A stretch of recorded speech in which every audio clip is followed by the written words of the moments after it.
नहमदुहु व नुसल्ली अला रसूलिहिल करीम अम्मा बाद अऊज़ु बिल्लाहि मिनश शैतानिर रजीम बिस्मिल्लाहिर रहमानिर रहीम रदियल्लाहु अन्हुम व रदू अन्हु ஸதகல்லாஹுல் அஸீம். அளவற்ற அருளாளனும் நிகரற்ற அன்புடையோனுமாகிய எல்லாம் வல்ல அல்லாஹுவின் பெயரால் துவங்குகிறேன். அருமைநாயகம் முஹம்மதுர் ரசூலுல்லாஹ் ஸல்லல்லாஹு அலைஹி வஸல்லம் அவர்களின் மீதும் நட்பாக்கியங்கள் நிறைந்த அவர்களுடைய உம்மத்தினர், குறிப்பாக இக்காணொளியில் இணைந்திருக்கிற நம் அனைவர் மீதும் எல்லாம் வல்ல அல்லாஹுவின் நல்லருள் என்றென்றும் நிறைவாக உண்டாவதாக. ஆமீன்.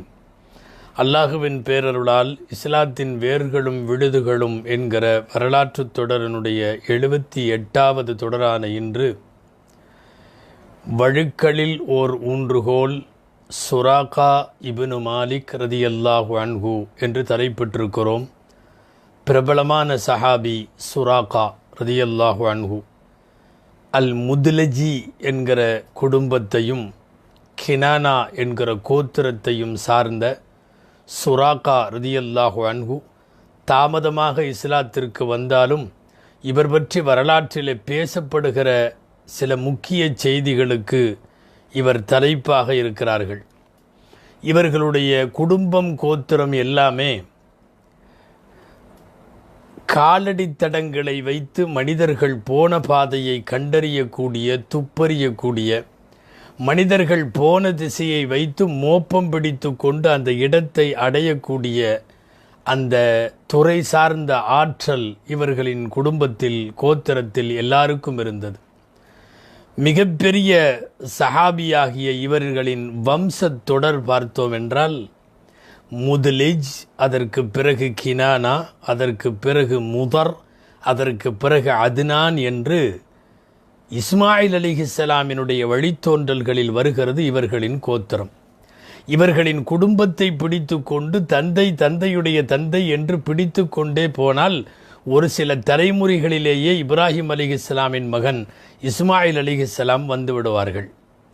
அரபுகளின் புகழ்பெற்ற கூட்டத்தில் ஒருவராய், அந்த காலத்திலேயே மனிதநேயம் மிக்கவர் என்கிற மரியாதைக்குரிய நபராக சுராகா பார்க்கப்பட்டிருந்தார்.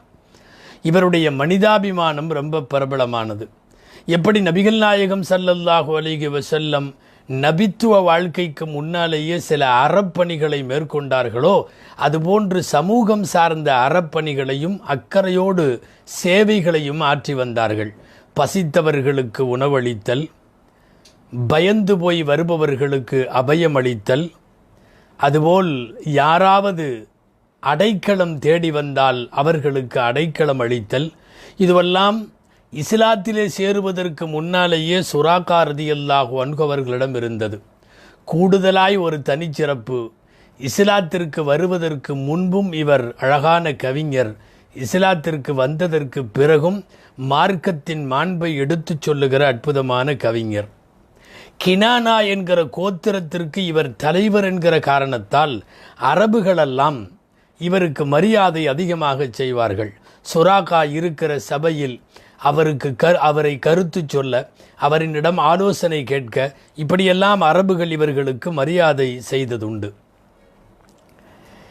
இவருடைய தோற்றத்திற்கு அரபுகளிடத்தில் இருந்த மரியாதையை பற்றி சொல்ல வேண்டுமானால் ஒரு சின்ன நிகழ்வை சொல்லலாம். என்னன்னா, பத்ர் போருக்கு கிளம்பலான்னு ஒரு ஆலோசனை நடந்துட்டு இருந்துச்சு இல்லையா, மக்கத்து காஃபிர்கள்ட்ட இடையில. அப்போ மக்கா காஃபிர்கள் நபிகள் நாயகம் ஸல்லல்லாஹு அலைஹி வஸல்லம் அவர்களை பத்ரிலே எதிர்ப்பது என்று முடிவெடுத்து விட்டார்கள்.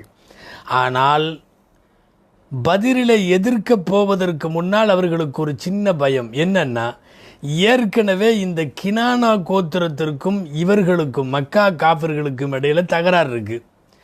நாம முகம்மதோட சண்டை போகிற நேரத்தில் வந்து இந்த கினானா நம்ம மேலே படையெடுத்துட்டா, வழியில் நம்மளை அடிச்சிட்டா ரொம்ப வம்பா போயிருமே அப்படின்னு சொல்லி அந்த ஆலோசனையில் பத்ருக்கு போகாமல் இருக்கிறதுக்கு முயற்சி பண்ணாங்க.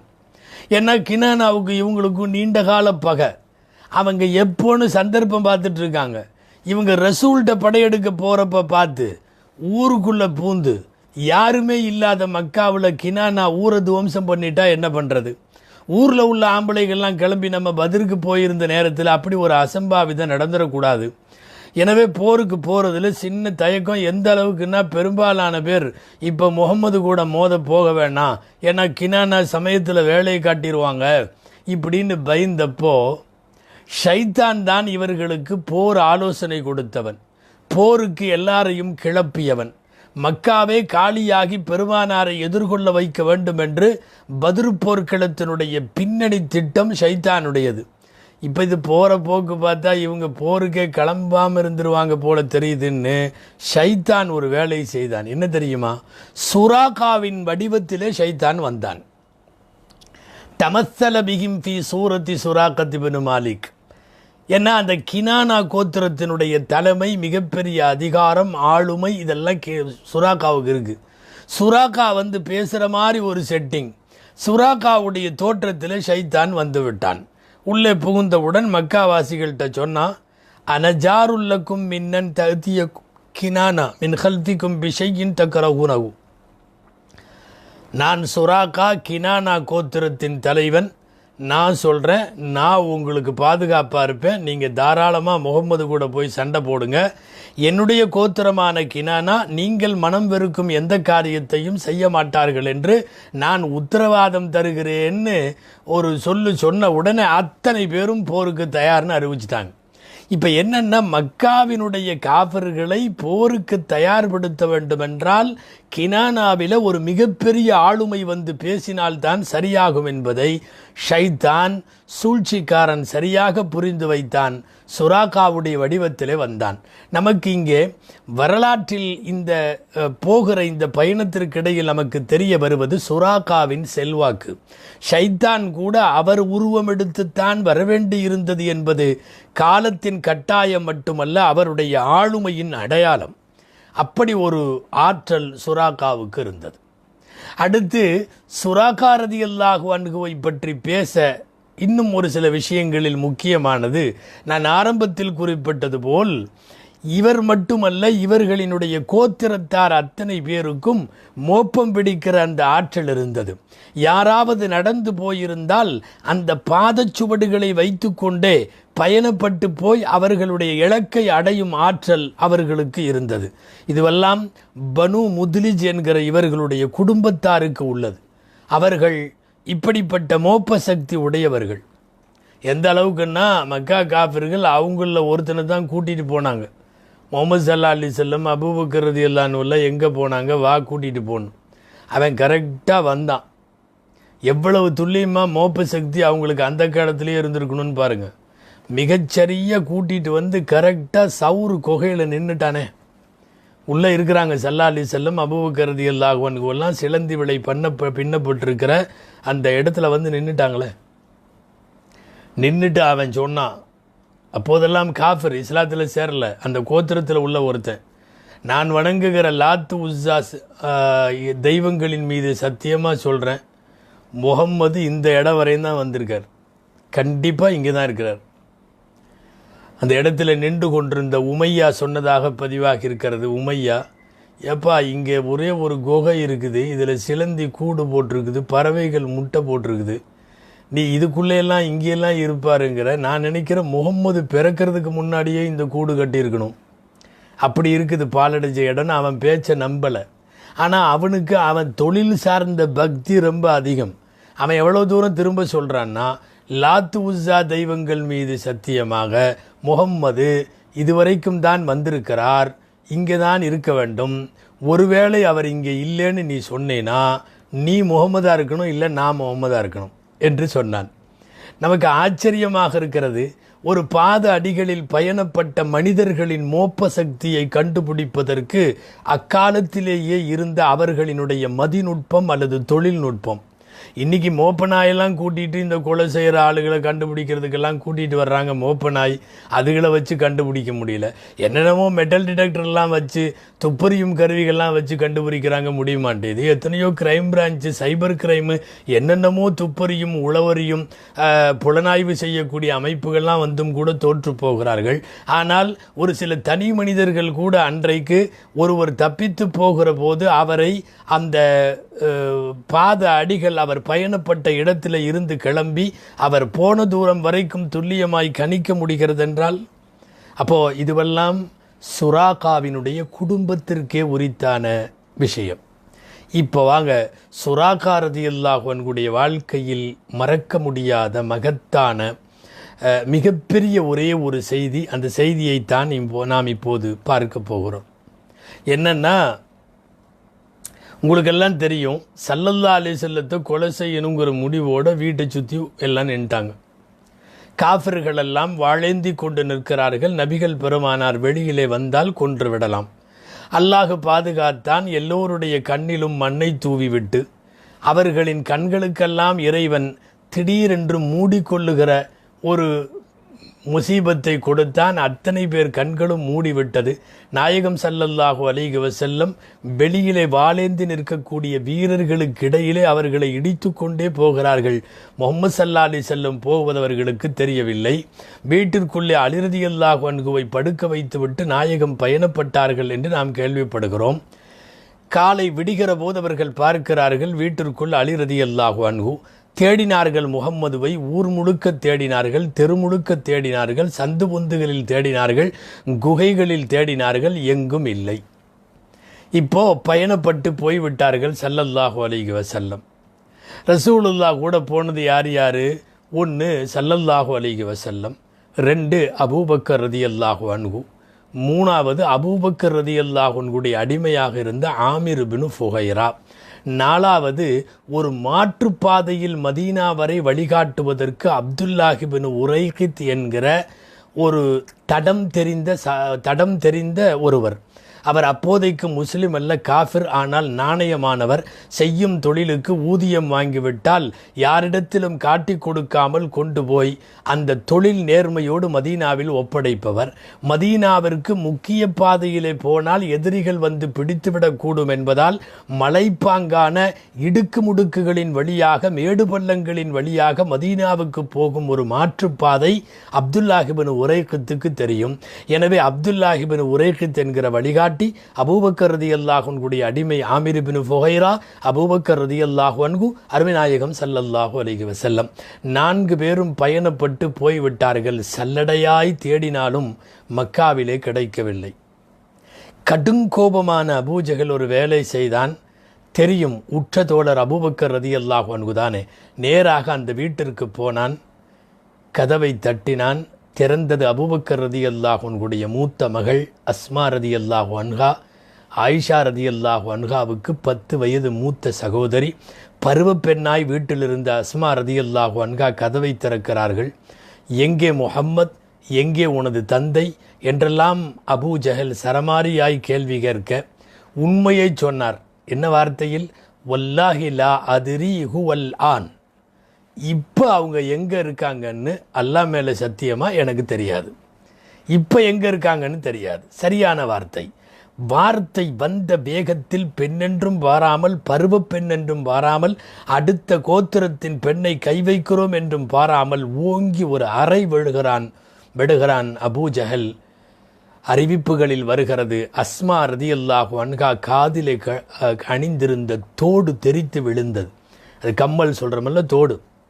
அரைந்த அறையில் தோடு விழுந்தது. அல்லாஹுவின் பாதையில் இப்படியெல்லாம் அடிபட்ட புகழ்மிக்க குடும்பம் அபூபக்கர் நாயகம் சித்தீக் ரலியல்லாஹு அன்ஹு அவர்களுடைய குடும்பம். அடித்த அடியையெல்லாம் பொருட்படுத்தவில்லை. அபூஜஹல் திரும்பி வந்து விட்டான். கடைசியாய் மக்கத்து தலைவர்களெல்லாம் கூடி ஒரு முடிவுக்கு வருகிறார்கள். முஹம்மதுவை அப்படி அழகாக லகுவாக வேற்று ஊருக்கு தப்பித்து போக நாம் அனுமதிக்க கூடாது. ஏற்கனவே வரவேற்க தயார் நிலையில் எஸ்ரிப் இருக்கிறது, அதாவது மதீனா எஸ்ரிப் நகரம் இருக்கிறது. விடக்கூடாது என்று முடிவெடுத்து போவதற்குள்ளாக பிடித்துவிட வேண்டும் என்பதால் மக்காவிலே ஒரு பொது அறிவிப்பு செய்தார்கள். என்ன தெரியுமா? முஹம்மதுவை உயிருடனோ அல்லது பிணமாகவோ பிடித்து கொண்டு வந்து தருபவர்களுக்கு உயர் ரக ஒட்டகைகள் 100 பரிசாக தரப்படும். இன்றைய தேதியில் கோடிகளுக்கு சமமான தொகை அது. லட்சங்களுக்கு அல்ல, கோடிகளுக்கு. சிவப்பு ஒட்டகை ஒன்னே ஒன்று கிடைக்கும் என்றாலே என்ன வேண்டுமானாலும் செய்வார்கள் அக்கால அரபுகள். 100 ஒட்டகைகள், உயர் ரக ஒட்டகைகள் கிடைக்கிறது என்றால் சும்மாவா? எல்லோருக்கும் ஆசை, எப்படியாவது முகம்மதை நாம் பிடித்து கொடுக்க வேண்டும் என்கிற ஆசை. அப்போது பிடித்து கொடுப்பதற்கு பல்வேறு முயற்சிகள் நடக்கிறது. பாருங்கள், நாம் பேசி கொண்டிருக்கிற சுராகா என்கிற சஹாபிக்கு வருவோம். இப்போது இந்த வரலாற்றை சுராகா சொல்லுகிறார். சுராகாவே சொல்லுகிறார், நான் என்னுடைய குடும்பத்தார்களெல்லாம் இருக்கிற திண்ணையிலே நான் அமர்ந்திருந்தேன். அப்போது மக்காவினுடைய தலைவர்கள் சார்பாக ஒரு தண்டோரா, ஒரு அறிவிப்பு செய்யப்பட்டது. என்ன அறிவிப்பு? முகம்மதுவினுடைய தலைக்கு உயிருடனோ அல்லது பிணமாகவோ கொண்டு வந்தால் 100 ஒட்டகைகள் பரிசு என்று அறிவிப்பு செய்தவுடன் நான் அங்கே அமர்ந்திருக்கிறேன். எனக்கு மனதிலே ஆசை வந்தது, எப்படியாவது, ஏன்னா சிறந்த குதிரை வீரர் சுராகா, சிறந்த அம்பெரியும் வீரர் சுராகா, எல்லாத்துக்கும் மேலே போன பாதையை தடயத்தை வைத்து மோப்பம் பிடித்து முகம்மது இருக்கும் இடத்தை கண்டறிய இந்த குடும்பத்திற்கும் இந்த பாரம்பரியத்திற்கும் ஒரு மிகப்பெரிய திறமை உண்டு. நம்மள்கிட்ட இத்தனை அபார திறமைகள் இருக்கிற போது நம்மால் தான் முடியும் என்று முடிவெடுத்து நான் 100 ஒட்டகைகளுக்கு ஆசைப்பட்டு நான் கிளம்ப ஆயத்தமானேன். இப்போ கிளம்பி போகிறப்ப என்ன நடக்குதுங்கிறத நாம் சுராகா ரலியல்லாஹு அன்ஹு வாயிலையும் கேட்கலாம். அப்படியும் அறிவிப்புகள் இருக்குது. பல்வேறு சரித்திர நூல்களில் அபூபக்கர் ரலியல்லாஹு அன்ஹு சொல்கிற மாதிரியும் இருக்குது. அது என்னன்னு முதல்ல பார்த்துருவோம் சப்ஜெக்டுக்குள்ளே போகிறதுக்கு முன்னாடி. அபூபக்கர் ரலியல்லாஹு அன்ஹு இந்த விஷயத்தை எப்படி சொல்கிறாங்க, ஏன் சொல்கிறாங்கன்னா, அபூபக்கர் ரலியல்லாஹு தஆலா அன்ஹு ஆசிப்னு ஒருத்தர்கிட்ட இந்த ஜாமானமெல்லாம் விற்கிறவர், வாகன சாமான்கள்லாம் ஸ்பேர் பார்ட்ஸ் மாதிரின்னு வைங்களேன், அந்த மாதிரி அந்த காலத்தில் போய் குதிரைக்கு ஒரு கடிவாளம் வாங்கினாங்க அபூபக்கர் ரலியல்லாஹு. 13 திர்ஹம் கொடுத்து வாங்கியாச்சு. அதை தூக்கிட்டு வீட்டுக்கு போகணும் அபூபக்கர் ரலியல்லாஹு. அப்போ அவங்க சொன்னாங்க, உன் மகன் பர்ரா இருக்கார்ல, பர்ரா, அவரும் பின்னாடி ஃபேமஸான சஹாபி. இந்த பர்ராங்கிறவர் அவங்க தந்தைட்டு தான் இப்போ இவங்க கடிவாளம் வாங்குறாங்க. பர்ரா இப்னு ஆசிப் சொல்கிறாங்க, பர்ராட்ட சொல்லி இந்த கடிவாளத்தை கொஞ்சம் வீட்டு வரையும் தூக்கிட்டு வந்து கொடுக்க சொல்லேன் அப்படின்னு சொன்னாங்க. அப்போ அவர் சொன்னார், நான் உனக்கு இந்த உதவியை செய்கிறேன், பர்ராவை விட்டு வீட்டில் டோர் டெலிவரி பண்ணுறேன், என்னத்தை, இந்த ஒட்டகத்தினுடைய கடிவாளத்தை. ஆனால் அதுக்கு முன்னாடி எனக்கு நீ ஒரு உபகாரம் செய்யணும். என்ன தெரியுமா? ரசூலுல்லா கூட நீங்கள் மதீனா போய் சேர்ந்தது எப்படி, இடையில என்ன நடந்துச்சு? எங்கள் எல்லாத்துக்கும் ஆச்சரியம், அத்தனை பேர் கண்ணிலையும் மண்ணை தூவிட்டு போயிருக்கீங்க. இன்றைக்கி வரைக்கும் மக்காவில் அது ஒரு புதிரான தலைப்பாகவே இருக்குது. நீ அதை டீட்டெயிலாக சொல்கிறதா இருந்தால் நான் உன்னோட கடிவாளத்துக்கு என் பையன் பர்ராவை விட்டு வீட்டில் கொண்டு போய் தர சொல்லி ஒரு டோர் டெலிவரி பண்ணுறேன்னு சொல்கிறாங்க. அப்படியான்னு சொல்லிவிட்டு அபூபக்கர் ரலியல்லாஹு அன்ஹு இந்த வரலாறு ஆரம்பிக்கிறாங்க. நாங்கள் ஹிஜ்ரத்துக்கு எப்படி போனோம், அப்போ தான் அபூபக்கர் ரலியல்லாஹு சொல்கிறாங்க, சுராகாவை தவிர வேறு யாரும் எங்களை பிடிக்கலை. அப்போ சுராகா ரலியல்லாஹு அன்ஹுடைய வரலாற்றை அபூபக்கர் ரலியல்லாஹு அன்ஹு முழுசாக சொல்கிறாங்க. அபூபக்கர் ரலியல்லாஹு அன்ஹு சொல்லுவதாகவும் பதிவாயிருக்கு, சுராகா ரலியல்லாஹு அன்ஹு சொல்கிறதாகவும் பதிவாயிருக்கு. இந்த 2 வரலாறுகளில் நாம் சுராகா ரலியல்லாஹு அன்ஹு சொல்கிற மாதிரியே பார்த்துருவோம். ஏன்னா வரலாற்றுக்கு சம்மந்தப்பட்ட கதாநாயகர் அவர் தான். அவர் என்ன நடந்துச்சுன்னு அவரே சொல்ல போகிறார். அப்போ பார்க்கலாம். அப்போ இவர் சொல்கிறாரு, நான் வீட்டு திண்ணையில் உட்காந்துருந்தப்போ 100 ஒட்டகம்னு அறிவிப்பு செஞ்ச உடனே எனக்கு ஆசை வந்துருச்சு, எப்படியாவது பிடிச்சி கொடுத்துருவோம், 100 ஒட்டகத்தை வாங்கிடுவோன்னு முயற்சி பண்ணேன். இந்த நேரத்தில் எங்காலே ஒரு ஆள் என்ன பண்ணாருன்னா, சுராகா, கொஞ்ச நேரத்துக்கு முன்னாடி கடற்கரை ஓரமாக நான் பார்த்தேன், ஒரு 3-4 பேர் போகிறாங்க, இருட்டில் யாருன்னு எனக்கு அடையாளம் தெரியலை, கடற்கரை ஓரமாக போகிறாங்க, நான் நினைக்கிறேன் முகம்மதுவும் அவருடைய சகாக்களும் தான் போகிற மாதிரி தெரியுது அப்படின்னு ஒரு விஷயத்தை போட்டார். சுராகாவுக்கு என்னென்னா, போகிற போக்கில் இவங்க எல்லாரும் சேர்ந்துருவாங்க போல தெரியுது, யார் முகம்மதை பிடிக்கிறதுல 100 ஒட்டகம் பல பங்காக போயிடும், நமக்கு 100 ஒட்டகம் வேணும்னு அவருக்கு பேராசை. அதனால் என்ன பண்ணார் தெரியுமா, இப்போ இந்த ஆள் பார்த்தது உண்மைதான், அது முகம்மதுவும் சஹாபாக்களும் தான், இருட்டில் பார்த்ததுனால அடையாளம் தெரில, இந்த ஆள் என்ன இப்படி போய் பப்ளிக்கில் கொண்டு வந்து இந்த தகவலை போட்டு உடைச்சிட்டாருன்னு சொல்லிட்டு சுராகா உள்ளே பூந்து அதை மறுக்கிறார். எப்படி மறுக்கிறார் தெரியுமா?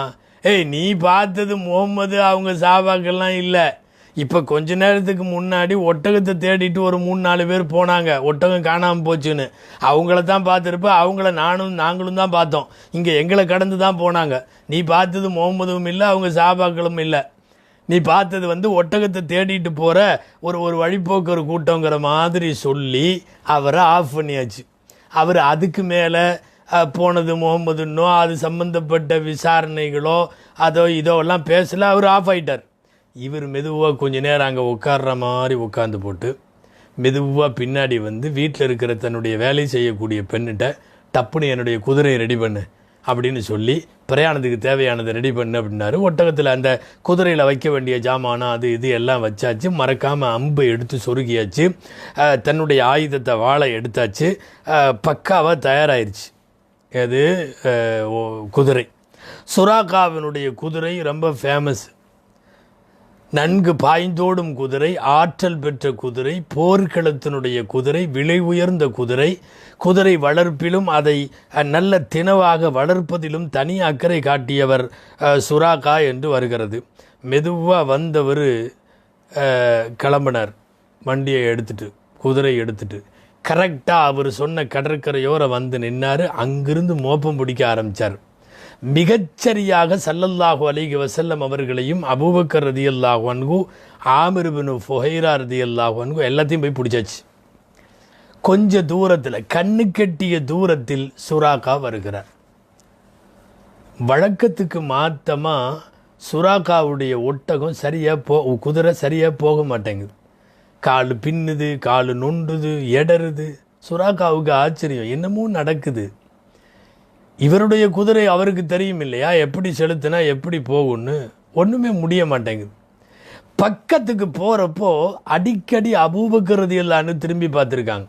சுராக்காவே சொல்கிறாரு, நான் கவனிக்கிறேன் முகம்மது அதிகமாக திரும்பவில்லை, ஆனால் இந்த அபூபக்கர் திரும்பி திரும்பி பார்த்து கொண்டே இருந்தார். பொதுவாக ரசூல் ஸல்லல்லாஹு அலைஹி வஸல்லத்தை முன்னாடி பின்னாடி வடக்க தெற்க மேலே கீழே நாலா பக்கமும் சுற்றி சுற்றி சுற்றி வருவார். பாதுகாத்து கொண்டே இருந்தவர்கள் அபூபக்கர் ரலியல்லாஹு அன்ஹு. தங்களுக்கு வேண்டுமானால் எதுவும் நேரலாமே ஒழிய அருமை நாயகத்திற்கு எதுவும் நேரக்கூடாது என்கிற அந்த பேராசை கண்ணனை காத்தவர்கள் கண்மணி நாயகம் ஸல்லல்லாஹு அலைஹி வஸல்லம் அவர்களை அபூபக்கர் ரலியல்லாஹு அன்ஹு. அதை எதிரியே சொல்கிறார். அன்னைக்கு இவர் தான் சும்மா திரும்பி திரும்பி பார்த்துட்டே இருந்தார். ஒரு கட்டத்தில் சுராக்காவை பார்த்து விட்டார்கள் அபூபக்கர் ரலியல்லாஹு அன்ஹு. அழுதார்கள், அல்லாஹுவின் தூதரை, யாரோ நெருங்கி விட்டார்கள், யாரோ நெருங்கி விட்டார்கள். ஸல்லல்லாஹு அலைஹி வஸல்லம் அப்பவும் அந்த வார்த்தையை சொன்னாங்க, அபூபக்கர் ஏன் அழுகிறீங்க? அல்லாஹ்வின் தூதரை, நான் என்னை நினைத்து அழவில்லை, நான் உங்களை நினைத்து அழுகிறேன். ஒரு சமுதாயத்தினுடைய தலைமை, ஒரு உம்மத்தினுடைய வழிகாட்டி, வளர இருக்கிற ஒரு மிகப்பெரிய மார்க்கத்தினுடைய விருட்சம், நீங்கள் போயிட்டா உங்களுக்கு ஏதாவது என்றால் அழுத அழுகையோடு அவர்கள் பேசி கொண்டிருக்க ஸல்லல்லாஹு அலைஹி வஸல்லம் அப்போதும் அந்த வார்த்தையை சொன்னார்கள், லா தஹ்சன் இன்னல்லாஹ மஅனா. நாம் 2 பேர் இல்லை, நாம் மட்டும் இல்லை, இங்கே நம்மோடு அல்லாஹ் இருக்கிறான், கவலைப்படாதே அபூபக்கர் என்று சொன்னார்கள். இன்னும் கொஞ்சம் நெருங்கி விட்டார் சுராக்கா. இனி அவ்வளவுதான். சுராக்கா ஆயுதத்தை எடுத்து பிரயோகித்தால் குறித்தவராமல் வீச முடியும் என்கிற அளவுக்கு நெருங்கிவிட்டார். ஸல்லல்லாஹு அலைஹி வஸல்லம் திரும்பி ஒரு பார்வை பார்த்தார்கள். சுராக்கத் பின் மாலிக், முத்லிஜ் கோத்திரத்தை குடும்பத்தை சார்ந்த, கினானா வகைராவை சார்ந்த சுராக்கா தானே வந்திருக்கிறான், நான் பார்த்து கொள்ளுகிறேன். அல்லாஹுவிடத்தில் துவா செய்தார்கள், அல்லாஹும் மக்ஃபினாஹு பிமா ஷித். யா அல்லாஹ், நீ நாடின பிரகாரம் அவரை பிடித்துக்கொள், நீ நாடின பிரகாரம். சுராக்கா ஒரு துஆ தான். அடுத்து சுராக்காவினுடைய குதிரை பூமிக்குள்ளே இறங்குச்சு. பூமிக்குள்ளே இறங்குது. என்னவோ புதை மணலில், சேற்றில் அல்லது ஒரு நீர் தடாகத்தில் குதிரை இறங்குனா எப்படி இருக்கும் அப்படி இறங்குச்சு. கால் ஃபுல்லாக இறங்கிருச்சு. புரிந்து விட்டது சுராக்காவுக்கு என்னமோ நடக்கிறது. வேகமாக அடிக்கிறார். அவரே சொல்லுகிறார், குதிரை உள்ளே போனதில் நான் விழுந்து விட்டேன், என் குதிரையை திரும்ப வேகமாக நான் செலுத்துகிறேன், நான் வேகமாக அடித்து எழுப்புகிறேன். ஃபலம் தகத் தஹ்ருஜ், அது வெளியேற நினைத்தாலும் அந்த குதிரையால் வெளியேற முடியவில்லை. யாரோ கீழே குதிரையின் கால்களை எல்லாம் இழுத்தது போல் இருக்கிறது. இன்னொரு அறிவிப்பில் சொல்கிறாரு, இரும்பிலே வைத்து அச்சாணியாக அடிக்கப்பட்டதை போல் இருக்கிறது. கடைசியில் வேறு வழி இல்லை, அல்லமான் அல்லமான்னு நான் கத்த ஆரம்பித்தேன். பாதுகாத்து கொடுங்க, காப்பாற்றுங்கோ காப்பாற்றுங்கோன்னு சத்த ஆரம்பித்தேன். முன்னாலே போனவர்கள் நின்றார்கள். நான் சொன்னேன், உங்களுடைய துவாவில் தான் இப்படி ஆயிருக்கிறது, எனக்கு தயவு செய்து இதை நீக்க துவா செய்யுங்கள், நான் உங்களை ஒன்றும் தொந்தரவு பண்ண மாட்டேன். உடனடியாக சரியாகிவிட்டது. சரியானா பேசாமல் திரும்பி போகலாமல்ல. இந்த 100 ஒட்டகத்தோட பேராசை 2வது வருது. அதான் ரெடி ஆயிட்டமே. 100 முன்னாடி நகர்ந்தார்கள், அடுத்த அடி திரும்பவும் உள்ளே போயிடுச்சு பூமிக்குள்ளே. புதையுறச் செய்பவன் ரப்புல் ஆலமீன் மீண்டும் புதைத்து விட்டது. மீண்டும் துவா 3 தடவை இப்படி நடந்தது. 3வது தடவை தான் நபிகள் நாயகம் ஸல்லல்லாஹு அலைஹி வஸல்லம் அழைத்தார்கள் சுராக்காவை. சுராக்கா வந்தார். சுராக்காவே பேசினார். என்னன்னு, என்னிடமிருந்து நீங்கள் என்ன எதிர்பார்க்கிறீர்கள்? ஸல்லல்லாஹு அலைஹி வஸல்லம் சொன்னாங்க, ஒன்று வேணாம், 3 தடவை உன்னை பேராபத்தில் இருந்து என் ரப்பிடம் துவா செய்து காப்பாற்றிட்டேன்.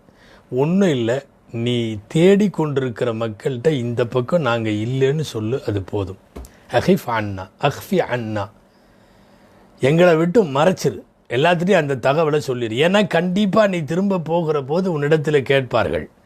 மனிதர்களை துல்லியமாய் அவர்களின் இடத்தை முகவரியை போய் பிடிக்கிற ஆற்றல் உனக்கு உண்டு என்பது எங்களுக்கும் தெரியும், எல்லாருக்கும் தெரியும்.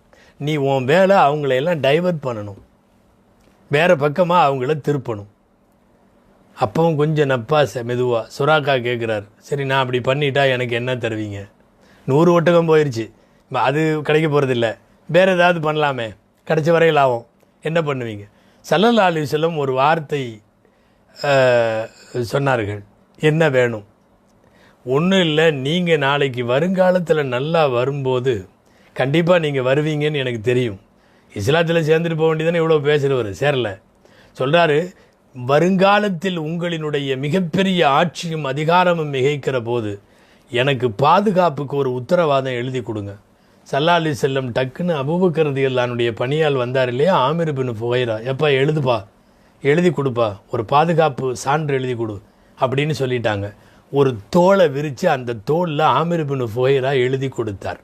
சுராக்கத் பின் மாலிக்கினுடைய உயிருக்கு உத்தரவாதம் கொடுக்கப்பட்ட, வருங்காலங்களில் எந்த காலத்திலும் இஸ்லாம் மிகைக்கிற போது இஸ்லாமிய ஆட்சியே வந்தாலும் சுராக்காவுக்கு உயிர் பாதுகாப்பு கொடுக்கிற ஒரு பத்திரம் தரப்பட்டது. உடனே ஸல்லல்லாஹு அலைஹி வஸல்லம் கேட்டாங்க சுராக்காட்ட, சுராக்கா, கிஸ்ரா மன்னன், பாரசீக மன்னன், ரோமானிய மன்னன், இந்த கிஸ்ரா மன்னர்கள் அணியக்கூடிய கிரீடம், அவங்க அணியக்கூடிய கைகளில் அணியக்கூடிய பட்டை, இதெல்லாம் ஓன் தலையில் ஓன் கையில் அணிஞ்சு பார்த்தா எப்படி இருக்கும்? அணிஞ்சா எப்படி இருக்கும்? சுராக்காவுக்கு அதிர்ச்சி. கிஸ்ரா மன்னரா? கிஸ்ரபுன்னு ஹுர்முஸ்ன்னு சொல்லி அவரா அப்படின்னா, ஆமாம் அதைத்தான். அதெல்லாம் உங்கள் வசம் வந்துருமா? அந்த நாடெல்லாம் நீங்கள் கைப்பற்றிடுவீங்களா? ஆமாப்பா, அந்த கிரீடம், அந்த அரசர்கள் அணியக்கூடிய அந்த கைப்பட்டை தங்கம், இதெல்லாம் சுராக்காவை உனக்கு போட்டால் எப்படி இருக்கும் என்று கேட்டார்கள் நபிகள் நாயகம் ஸல்லல்லாஹு அலைஹி வஸல்லம் அவர்கள். குறித்து வைத்து கொள்ள வேண்டிய வார்த்தை இது. வரலாற்றில் பின்னாலே அது நிதர்சனமாக நடக்கிறது. இப்போது சுராக்கா வந்துட்டார். வழியில் வந்தவங்களை பூரா இந்த பக்கமெல்லாம் இல்லை, இந்த பக்கமெல்லாம் இல்லை முகம்மது என்று சொல்லி எல்லாத்தையும் திருப்பி விட்டாச்சு. ஸல்லல்லாஹு அலைஹி வஸல்லம் பத்திரமாக போய் சேர்ந்தார்கள். சுராக்கா ஒரு வகையில் ரசூலுல்லாவிடம் எதிர்பார்ப்புகளோடு வந்தாலும் பெருமானாருடைய ஹிஜ்ரத்து பயணத்திற்கு மிகப்பெரிய ஒரு ஒரு ஒரு வழிகாட்டியாய், ஒரு மிகப்பெரிய துணை சாதனமாய் இருந்தவர்கள் சுராக்கா. காலங்கள் கடந்தது. ஹிஜ்ரி 8 ஸல்லல்லாஹு அலைஹி வஸல்லம் மக்காவை கைப்பற்றி விட்டார்கள். வேகமாக காட்டு தீ போல் இஸ்லாம் பரவிவிட்டது. அடுத்த ஆண்டு ஹுனைன் போர் தாயிஃபிலே முடித்து கொண்டு நாயகம் ஸல்லல்லாஹு அலைஹி வஸல்லம் ஜிஐர்ரானாவுக்கு வந்து விட்டார்கள். ஜிஐர்ரானா என்றால் நாமெல்லாம் படா உம்ரா என்று சொல்லுகிறோம் அல்லவா? மக்காவுக்கும் தாயிஃபுக்கும் நடுவில் இருக்கும், ஆனால் மக்காவுக்கு நெருக்கமாக இருக்கும் அந்த இடம். மக்காலிருந்து சொல்லப்போனால் ஒரு 20-25 கிலோமீட்டர் தூரம் சொல்லலாம். இன்றைக்கி ஜிஐர்ரானா படா உம்ராவுக்கு நம்ம அங்கே தான் ஏறாம் கட்டுறோம். ஸல்லல்லாஹு அலைஹி வஸல்லம் அங்கே வந்து தங்குறாங்க. தங்கி இருக்கிறப்போ சுராக்கா இஸ்லாத்திலே சேரப்போகிறார். இதுவரைக்கும் காஃபிராக இருந்தவர். ஹிஜ்ரத்தினுடைய வரலாற்றில் மிகப்பெரிய தூண், மறக்க முடியாத வரலாற்று நினைவு அவருடையது.